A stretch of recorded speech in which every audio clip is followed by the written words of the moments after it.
Welcome back to zero to freelancer 15 days challenge. काल आपण top freelancing skill पाहिल्या, पण अनेक जण मला आज विचारतात की मी बिगिनर आहे, मला कोणती स्किल शिकायला सुरुवात करावी. जर आज मला स्वतःला पुन्हा शून्यातून सुरुवात करायची असती तर मी content creation plus social media management ही स्किल निवडली असती. कारण आज जवळपास प्रत्येक बिझनेसला सोशल मीडियावर प्रेझेन्स हवी आहे. कारण या एका स्किलमधून बाकी असंख्य स्किल आपल्याला शिकायला मिळतात.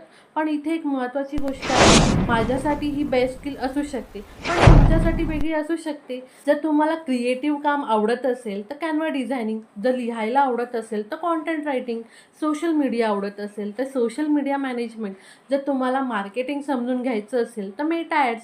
सुरुवातीला परफेक्ट स्किल शोधण्याचा वेळ घालवू नका. एक स्किल निवडा, 90 दिवस त्यावर काम करा आणि मग रिझल्ट्स बघा. कारण सक्सेस स्किल बदलण्यात नाही तर स्किलला वेळ देण्यात आहे. कमेंटमध्ये मला सांगा तुम्ही कोणती स्किल निवडणार आहात.